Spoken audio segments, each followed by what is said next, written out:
Selamat pagi Bapak Ibu Dewan Juri. Dan halo teman-teman semua. Perkenalkan, nama saya Fatimah Syaklina. Dan hari ini saya ingin menceritakan sebuah dongeng dari tanah Parahyangan, Jawa Barat. Dongeng ini menceritakan seorang anak perempuan bernama Ratna, hutan yang berbicara, dan sebuah pesan yang tidak boleh kita lupakan. Judul dari dongeng kali ini adalah Si Ratna dan Hutan Larangan. Dongeng itu karya ibu saya, Bunda Ayu Konstantia. Teman-teman, dengarkan ceritaku ya. Di kaki Gunung Halimun, Jawa Barat, ada sebuah kampung kecil bernama Cikadue. Kampung itu indah sekali teman-teman. Sawahnya subur, sungainya jernih, dan di atas kampung itu menjulang sebuah hutan yang sangat lebat teman-teman. Orang-orang kampung biasa menyebutnya hutan larangan. Mengapa hutan larangan? Karena tidak ada seorang pun yang boleh menebang pohon di situ. Pantang, pamali.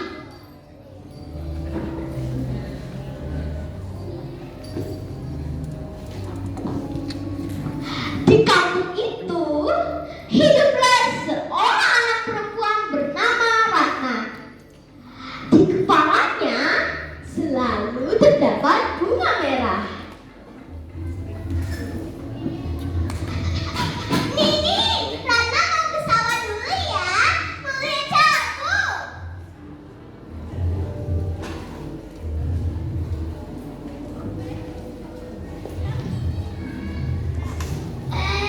Hati-hati Cu, pelan-pelan.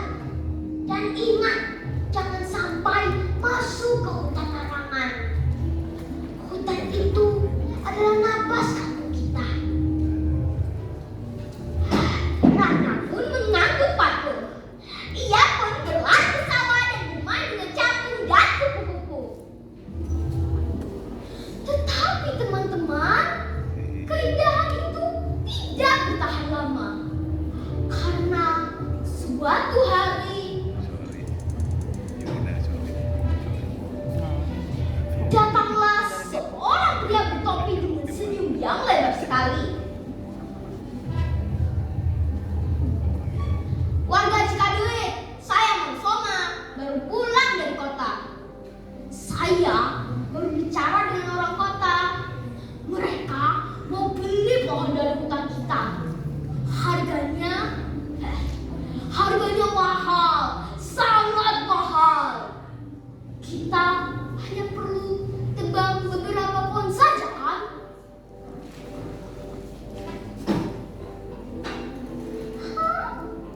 Tetapi itu hutan larangan. Nini bilang tidak boleh.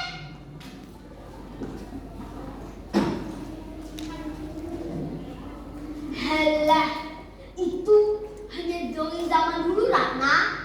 Zaman sudah maju. Kita butuh uang, bukan dongeng. Mang Soma pun berhasil meyakinkan sebagian warga. Keesokan harinya, suara gergaji memecah keheningan di kampung.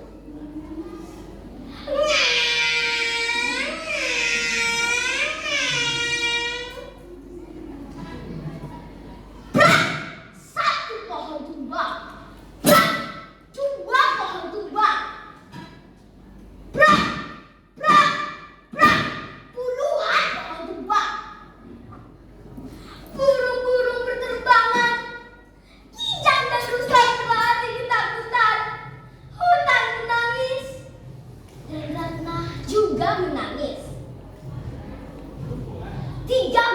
lalu, kampung Cikaduri mulai berubah. Sawah menguning, sungai mengering, dan karena sudah tidak ada sedikit pun pohon untuk menahan air, longsor, tanah di lereng gunung runtuh, tanah merah menerjang kampung.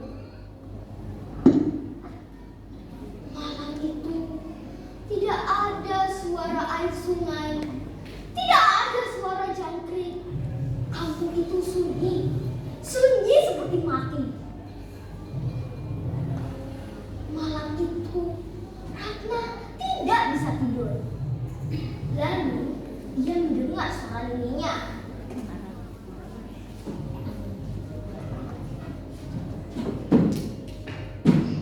Ratna,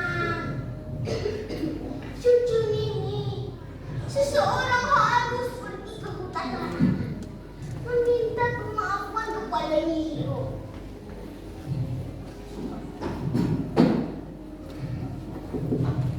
Ratna yang akan pergi, Nini. Nini selalu bilang, alam tidak akan menyakiti orang yang menyayanginya. Ratna sayang hutan itu, Nini. Ratna harus pergi.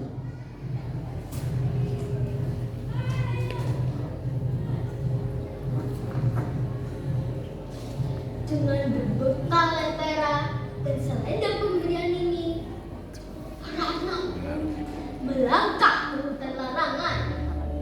Ih, hutan itu gelap sekali, teman-teman. Ah!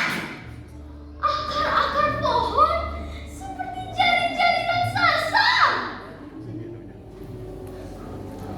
Dan tibalah Ratna di pohon rasa mala yang sangat besar. Di pohon itu ada cahaya hijau yang lembut. Tiba-tiba di balik cahaya hijau itu muncullah seorang wanita yang sangat cantik. Wanita itu adalah Nyi Hiro, sang penjaga hutan. Ratna,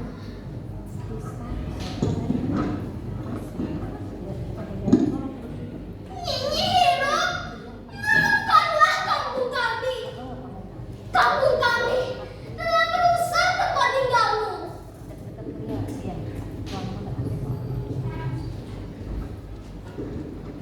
Bangunlah, nak. Aku merasakan setiap pohon yang tumbang, seperti rambutku yang digunting, jari-jariku yang dipatahkan. Tetapi aku tidak marah padamu, nak. Kamu datang tidak membawa kapal. Kamu datang membawa air mata. Air mata yang tulus lebih kuat dari 1000 kapal.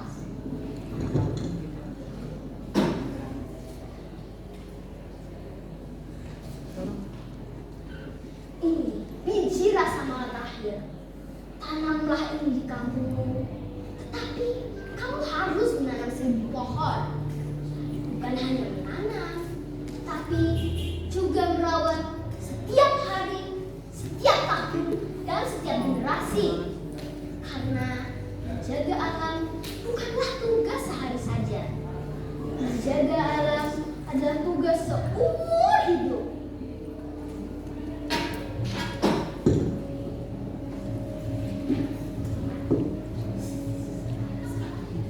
Kami berjanji, Hiro. Dan satu lagi, Ratna, sampaikanlah pesanku ini kepada seluruh anak di negeri ini. Alam tidak butuh manusia, tapi manusia membutuhkan alam. Jaga hutanmu, maka hutan akan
Dan Ratna pun memimpin seluruh anak di negerinya dan membuat kelompok bernama Pasukan Hijau.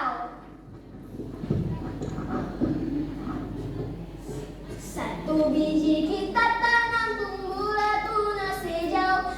Dua biji kita tanam datanglah embun padi. Tiga biji kita tanam mengalir air sungai. 1000 biji kita tanam hiduplah kampung kami. Tanam, tanam, tanam harapan. Siram, siram, siram dengan sayang. Jaga hutan, jaga kehidupan.